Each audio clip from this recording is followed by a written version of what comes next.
बोलिए शिव शंकर भगवान की जय।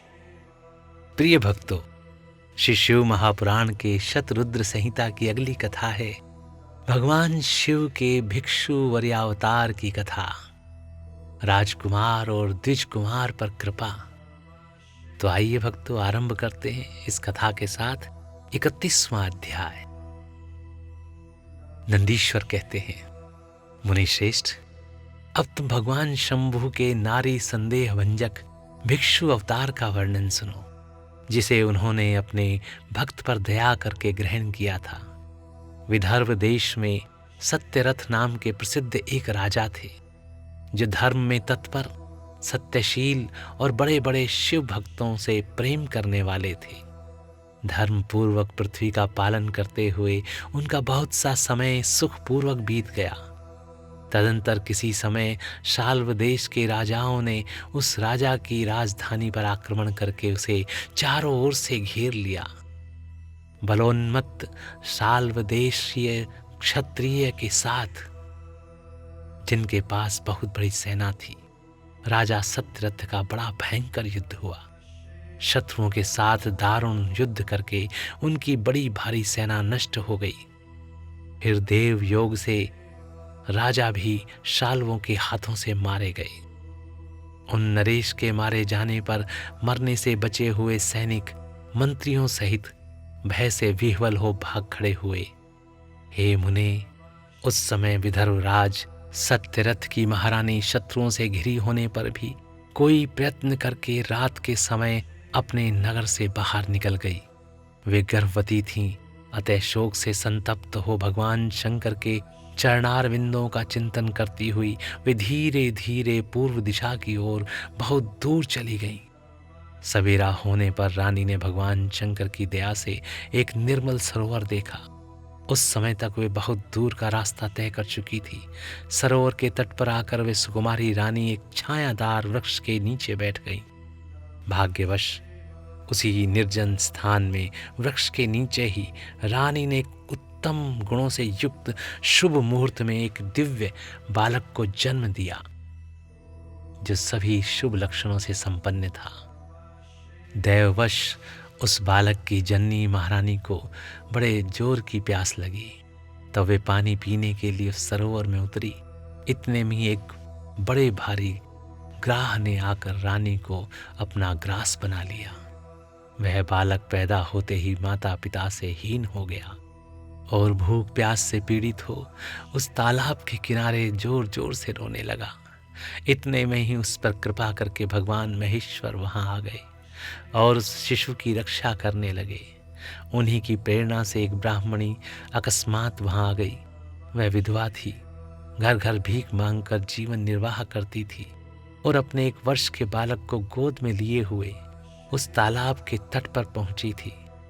उसने एक अनाथ शिशु को वहां क्रंदन करते देखा। निर्जन वन में उस बालक को देखकर ब्राह्मणी को बड़ा विस्मय हुआ और वह मन ही मन विचार करने लगी, अहो, यह मुझे इस समय बड़े आश्चर्य की बात दिखाई देती है कि यह नवजात शिशु, जिसकी नाल भी अभी तक नहीं कटी है, पृथ्वी पर पड़ी हुई है।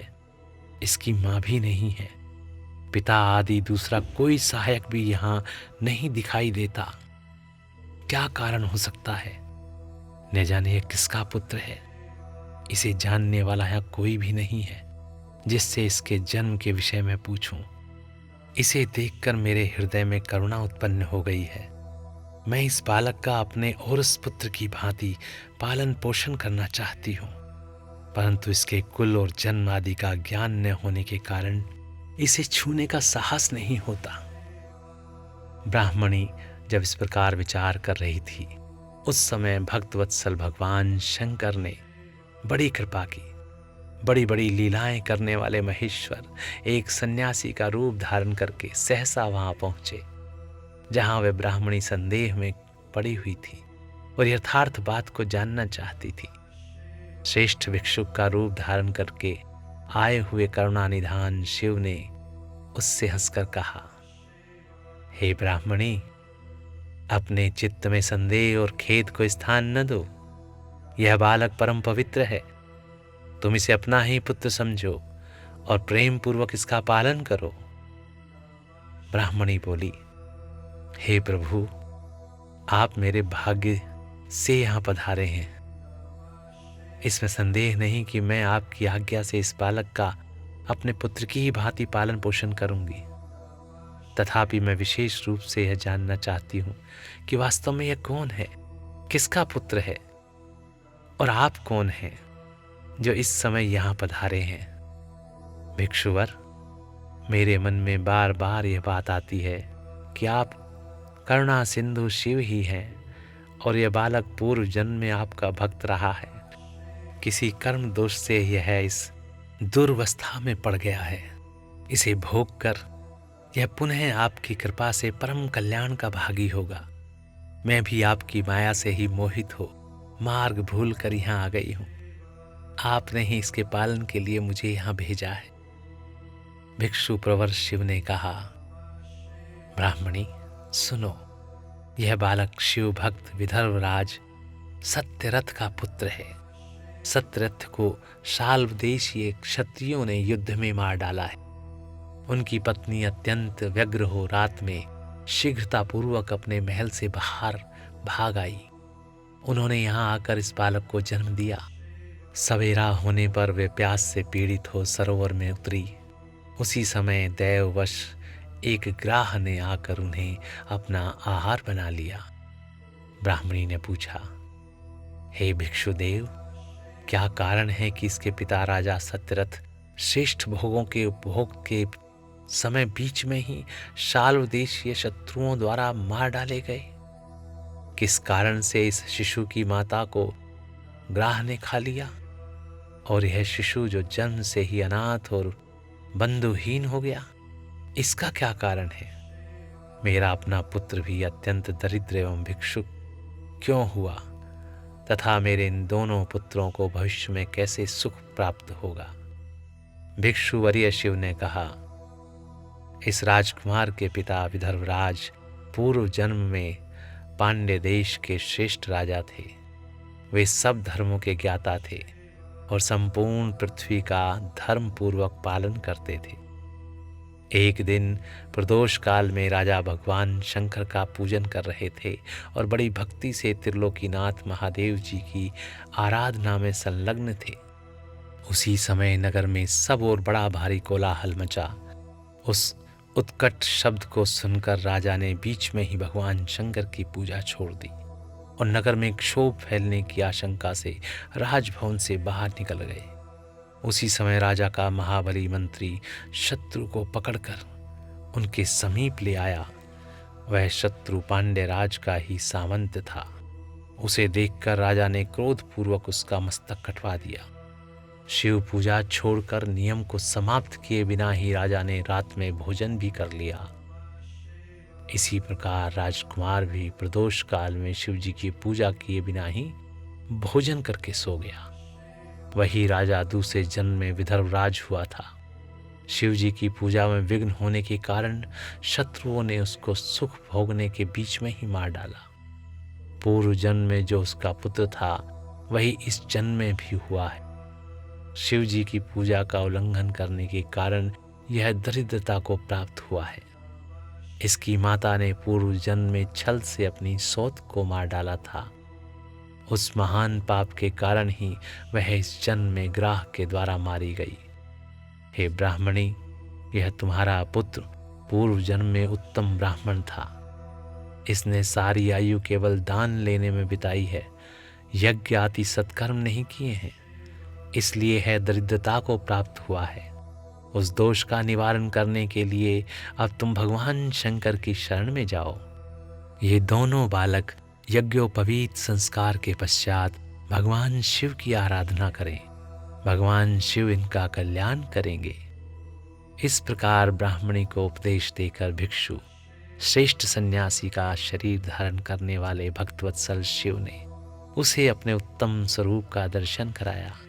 उन्हें साक्षात शिव जानकर ब्राह्मण पत्नी ने प्रणाम किया और प्रेम से गदगद वाणी द्वारा उनकी स्तुति की।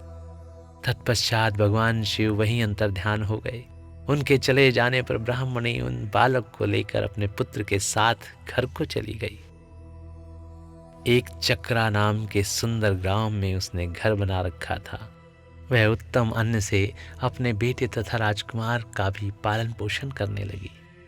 यथा समय ब्राह्मणों ने उन दोनों का यज्ञोपवीत संस्कार कर दिया। वे दोनों शिव की पूजा में तत्पर रहते हुए घर पर ही बड़े हुए। शांडिल्य मुनि के उपदेश से नियम परायण हो वे दोनों शुभ व्रत रखकर प्रदोष काल में शंकर जी की पूजा करते थे। एक दिन द्विज कुमार राजकुमार को साथ लिए बिना ही नदी में स्नान करने के लिए गया। वहां उसे निधि से भरा हुआ एक सुंदर कलश मिल गया। इस प्रकार भगवान शंकर की पूजा करते हुए उन दोनों कुमारों का उसी घर में 1 वर्ष व्यतीत हो गया। तदंतर एक दिन राजकुमार उस ब्राह्मण कुमार के साथ वन में गया। वहां अकस्मात एक गंधर्व कन्या आ गई। उसके पिता ने वह कन्या राजकुमार को दे दी। गंधर्व कन्या से विवाह करके राजकुमार निष्कंटक राज्य भोगने लगे। जिस ब्राह्मण पत्नी ने पहले अपने पुत्र की भांति उसका पालन पोषण किया था, वही उस समय राजमाता हुई और वह ब्राह्मण कुमार उसका भाई हुआ। राजा का नाम धर्मगुप्त था। इस प्रकार देवेश्वर शिव की आराधना करके राजा धर्मगुप्त अपनी उस रानी के साथ विदर्भ देश में राजोचित सुख का उपभोग करने लगा। यह मैंने तुमसे शिव के भिक्षु वर्य अवतार का वर्णन किया है, जिन्होंने राजा धर्मगुप्त को बाल्यकाल में सुख प्रदान किया था। वह पवित्र आख्यान पापहारी परम पावन चारों पुरुषार्थों का साधक तथा संपूर्ण अभिष्ट को देने वाला है। जो प्रतिदिन एकाग्रचित होकर इसे सुनता है या सुनाता है, वह इस लोक में संपूर्ण भोगों का उपभोग करके अंत में भगवान शिव के धाम को जाता है। बोलिए शिव शंकर भगवान की जय। तो प्रिय भक्तों, इस प्रकार यहाँ पर श्री शिव महापुराण के शतरुद्र संहिता की ये कथा और 31वां अध्याय यहाँ पर समाप्त होता है। तो भक्तों स्नेह के साथ बोलिए शिव शंकर भगवान की जय। और स्नेह से बोलिए ओम नमः शिवाय, ओम नमः शिवाय, ओम नमः शिवाय।